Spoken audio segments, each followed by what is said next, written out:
Hello and welcome to another bike packing gear review video. In this video, we're going to look at what you might think is a Sonder Camino, but you'd be wrong. This is not just an ordinary Camino. This is the El Camino by Sonder. The L maybe gives it away a little bit. It's Sonder's first ever e-bike. It's important to mention at this point that I'm not sponsored by Sonder. They haven't given me any money to do this. I've just asked to borrow one of their brand new bikes before the release date. They said yes. I'm bringing out this video and they're not going to even have a chance to see it before it goes live on my YouTube. Now, love them or hate them, e-bikes are here to stay. I'm seeing more and more of them out on my adventures, and I'm sure you are too. Sonder's decided to get in on the action and they've decided to design it around their best-selling Camino gravel bike. The only giveaways that this is an e-bike is that it has a slightly fatter down tube and you can just about see there's a motor in the rear hub. So let's start with the positives. I've been riding this now for over a week and I must say it is blooming impressive. It is very, very fast. Although it's only got a 250 watt motor in the rear wheel, that is more than enough, I've found, and it's been designed cleverly by Kinamic, so it's not a jolty, jerky e-bike motor like I've seen on some other bikes. It's very smooth progression of power. The motor in this is absolutely fantastic. It's buttery smooth. As soon as I put my foot down, it pretty much matches my power. So instead of jolting like other e-bikes do and just giving you full power all the time, it provides a smooth boost of power when you need it. The main thing for me is it looks virtually identical to the Sonder Camino, the standard non-electric version. That is a really popular bike among bike packers and people who like to do a bit of gravel riding because the geometry is great, it's really responsive, and you've also got loads of mounts and accessories that you can add to it if you want to take it bike packing. The El Camino is no different. It's exactly the same. You would hardly tell the difference other than the down tube and the rear hub motor, which you might spot.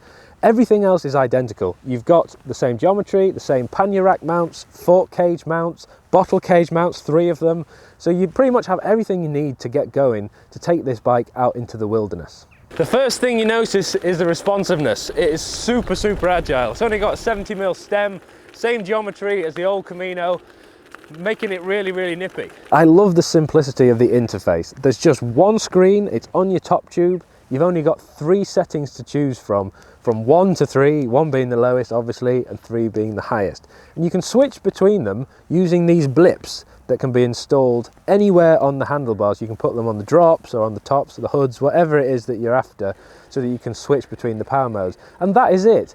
It's got a torque sensor built in to the motor, so as soon as you put the power down, it recognizes that and matches it. So that's what makes it such an easy system to use.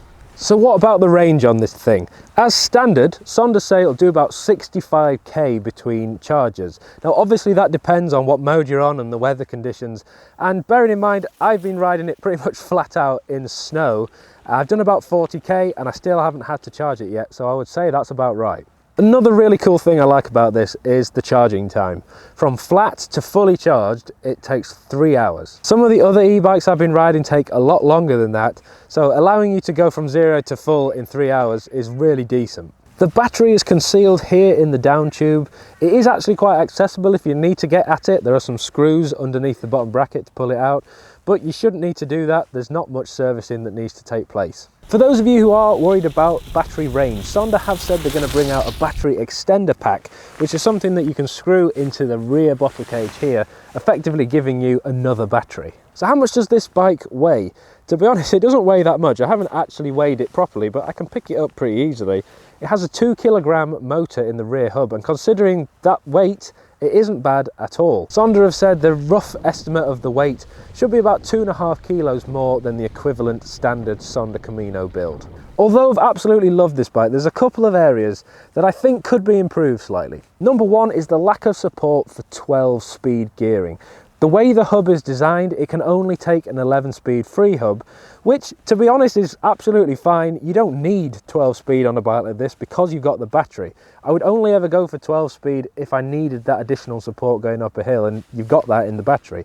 But I can see why, if you're wanting to spend quite a bit of money on an e-bike, you'd want to go for the highest spec 12-speed, and currently the Sonder El Camino doesn't let you do that. And lastly, it's more of an aesthetic thing for me. It looks brilliant, but currently they only make it in aluminium. The normal Camino you can buy in titanium, and I think this is something that they should start to move over to the El Camino really, because if you're going to spend lots of money on an e-bike, it'd be nice to have the option of having that titanium frame. I just think if I was going to spend that money on an e-bike, I'd like the option of being able to spend a little bit more and have a fully kitted out titanium 12-speed version of the El Camino. If you're not bothered about 12-speed or titanium frames, then this bike is absolutely ideal if you're looking for an e-gravel bike. If you're planning on doing some bike packing, again, this is a really good option.